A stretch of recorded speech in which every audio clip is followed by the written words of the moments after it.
Okay, so real quick, before we get started, I forgot to show the second page of my character tab, and it's on the screen right now, and yeah, it's pretty solid. Crit is 50%, power pip chance is 102%, you have a little bit of flexibility with that, and then the shatter rating is 80, so it's good enough. On with the video.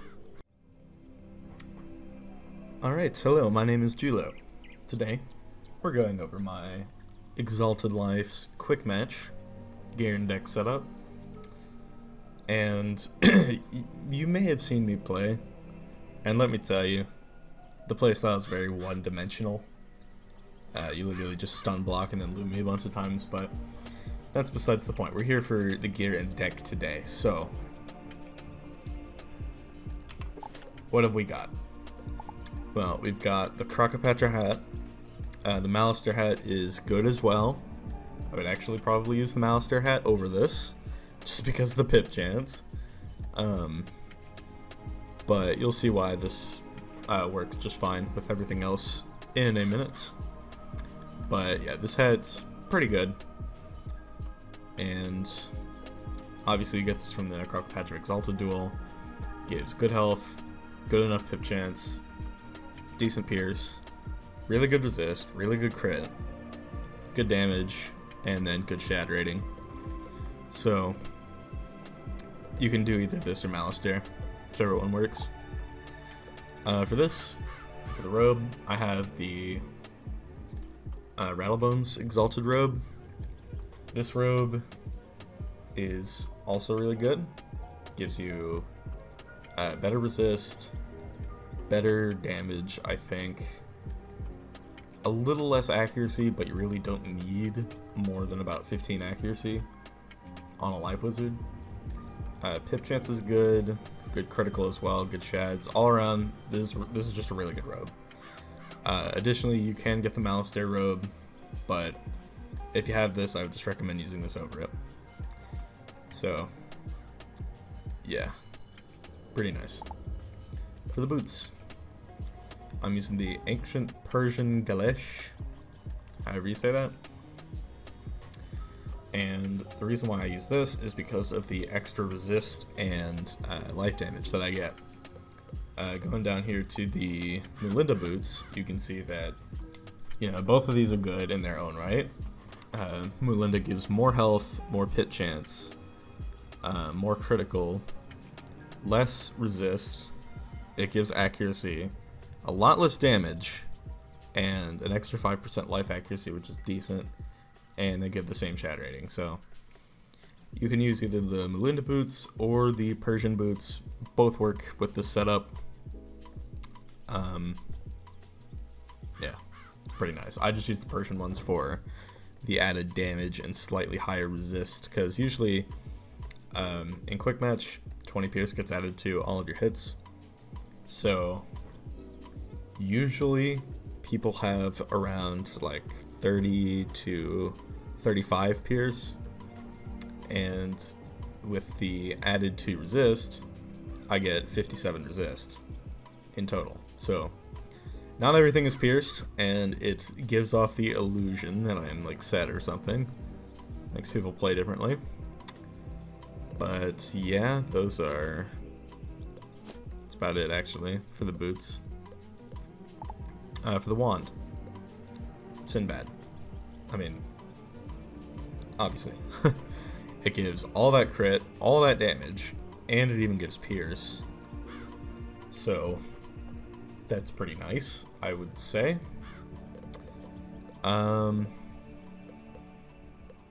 You could run the Malister wand. It gives roughly the same crit and a lot more pierce. I think the Malister wand for life actually gives 11 pierce, which is kind of crazy, but it doesn't give any damage. And if you're doing quick matches, you'll have enough pierce with the rest of the setup to pierce through everybody's resist, except the occasional ice. But even still, with the pet, that won't be an issue. For the Thame, you can use the Morganth one, you can use the Darkmoor one, whatever works for you. I just used the Morganth one because I had it, and even though you technically don't need to finish the Darkmoor quest to get the Athame, I just had this laying around. And it gives me 1% more damage, so I'm chilling with that too. And you don't even lose pips with this, so pretty nice.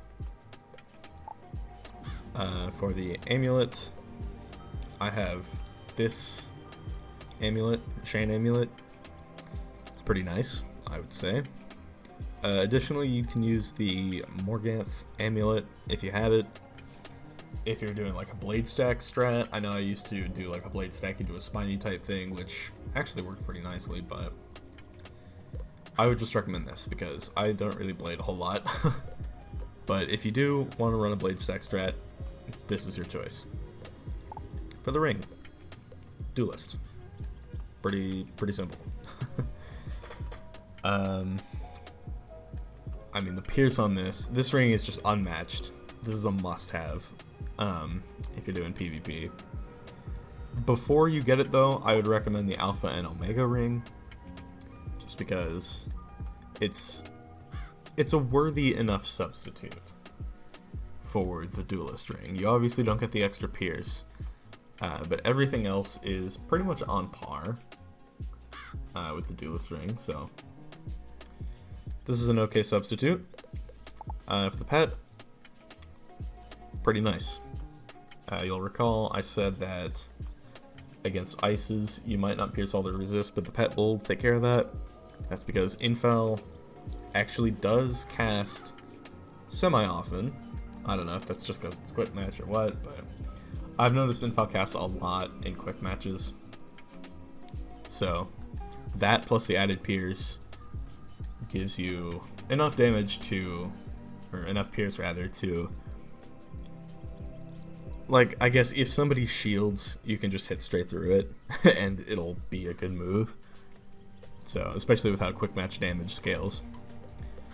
For the mount, it doesn't really matter what mount you have. I mean, I just use the Crystal Unicorn this whole time because it does help with mantles. I'll tell you that much. It helps with mantles. And you will be getting mantled if you're doing quick matches.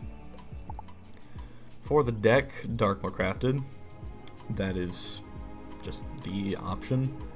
Gives all those copies that you're not going to use, but the stats that it gives are unmatched by any other deck available at this level. You could use this if you had it, but I don't know. The health is lower, the crit's lower, and there's like 4 different versions of this, so good luck getting the triangle socket one. I somehow was able to get my hands on 2, so pretty proud of myself for that. But speaking of the deck, let us go into the deck. So you can see here, I've got 4 stun blocks. That's pretty nice. Because this is your ideal round 1 move. You could add in a few more if you wanted to, just so that way you can get it like without question on round 1, but 4 is good when the rest of the deck is this small. So 2 Storm and Fire set shields, because you will run into storms that like to bolt every round, and admittedly it kind of works sometimes, but that's how it is. And the fire shields are nice too, because fire is pretty prevalent at this level, so it's good to have fire shields. 2 enchants and 2 leprechauns. I really only keep these because I had them spell elemented from the last Scroll of Fortune, but I mean, the truth here is, even if you don't have these spell elemented, still keep them, because nobody's gonna expect you to be able to hit with 2 or 3 pips like after you use a Lumi and they're still alive. So people will let their guard down when they see that you don't have enough pips to send another Lumi or a Shad. So having one of these in hand at all times, enchanted, it's pretty nice. I also run 1 sharpen and just 2 blades. I used to run more, but I don't really blade stack as much anymore. I used to run the spiny strat, but that is no longer the life for me. Alright. I pack 1 life to spell, just in case. Mirror matches from second are pretty tough. They're honestly tougher than going against an ice when you're second. But I never really dispel from second. It's not really that smart. But if I'm first, I can be extra toxic. 2 Death and Myth shields. I honestly don't know why I bother with any Myth shields. Because Mystic Colossus is uncounterable at this level unless you use both of these. And they can just yellow troll and it's over, but yeah. It's still good to keep these for Death Wizards, because even though Death is not that great, they can still when you use an Absorb, a Death Wizard can hit straight through it with a Drain, so having these is nice for those situations. And I obviously talked about the Leprechauns and the Blades, and then the rest is just kind of standard. Ices are gonna Frostbite you or Iceberg you at any turn, so I don't carry more than 2 of these. But it's nice to have, just in case they have a Shad. And then Life Shields are nice too, for mirrors. Even though these 8 cards, these set shields, I rarely use because of my playstyle. But yeah. I have both my brown spiders unchecked, or I guess in the deck, because these are super nice for if somebody shields. You could just send this out, and now for the rest of the match probably you are going to be doing 25% more damage, so that adds up, especially with the quick match thing. You could run Namaste, but I don't, because it's a 4-pip bubble, and you don't even really need bubbles in quick match anyway. The rest of these, not really notable. I keep wand hits for some reason. I guess it's just to break off a tower shield occasionally, but you don't need these.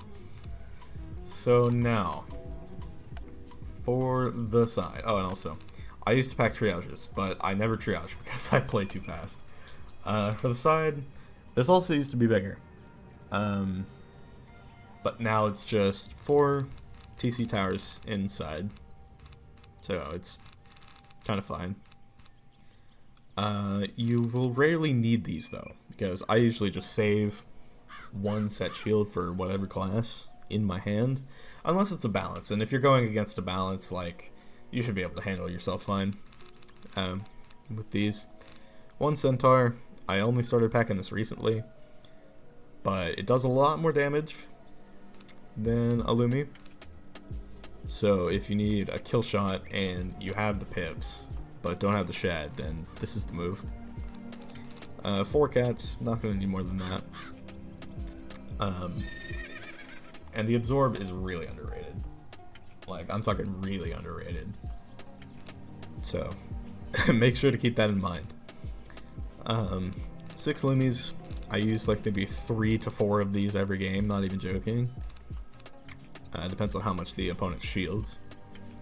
1 Life Scarab, I also rarely use this in favor of the brown spider, but let's say I already have the bubble and need to break a shield, then this is the move if I don't just Lumi straight through, because I like to do that, because you can get away with that as a life because of the weakness. And then 1 Spinosaur, just in case. Never know what'll happen. But yeah, that is pretty much the deck.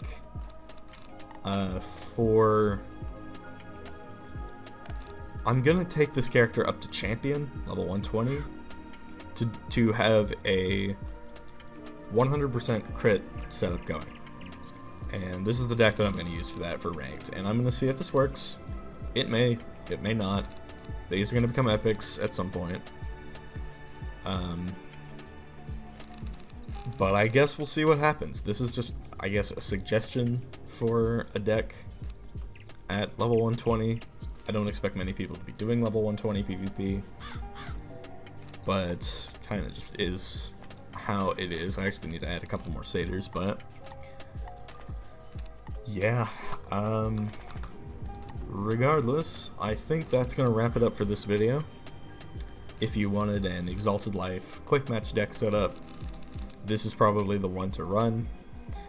If I was going to run like a ranked setup, I'd probably add a couple more of those. Honestly, probably 8 or 9 Loomies. And then 6 cats, probably a second Spiny, and Gnomes just in case. These are probably going to get nerfed soon, TM, but don't need to worry about it. And then honestly, well, actually one more Life Scarab, but after that, I think that kind of wraps things. A few of those maybe, but yeah. Here's like a prototype ranked deck if I was going to do Exalted ranked PvP, but I'm not, so, you know. But yeah, I guess it is now time for me to level this character up to 120 and see how that goes. We'll find out in due time how that goes. But yeah, something else to note, I'm level 100 and I have both my shads, which is kind of crazy. And that's because I skipped dungeon quests post Dragonspire. You can do Winter Tusk, I believe.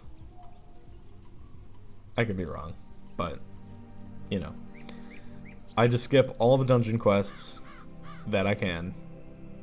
So things like a quest named like Pride in the Name. I just did this on my Fire and Balance.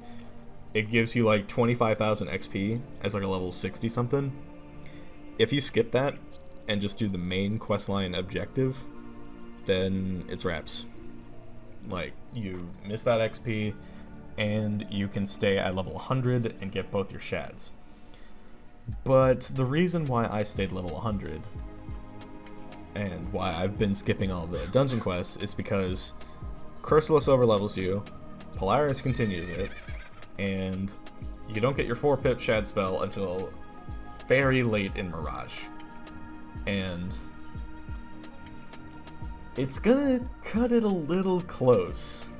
I've done some calculations, and I think I'll be around here at 120. So yeah, I hopefully won't go to level 121. It all kind of depends on if I can skip the Galleries quest, which is actually coming up pretty soon. But yeah, I guess that's actually gonna wrap things up now. Thank you all for watching. Remember to like and subscribe. I'll see you in the next one. Goodbye.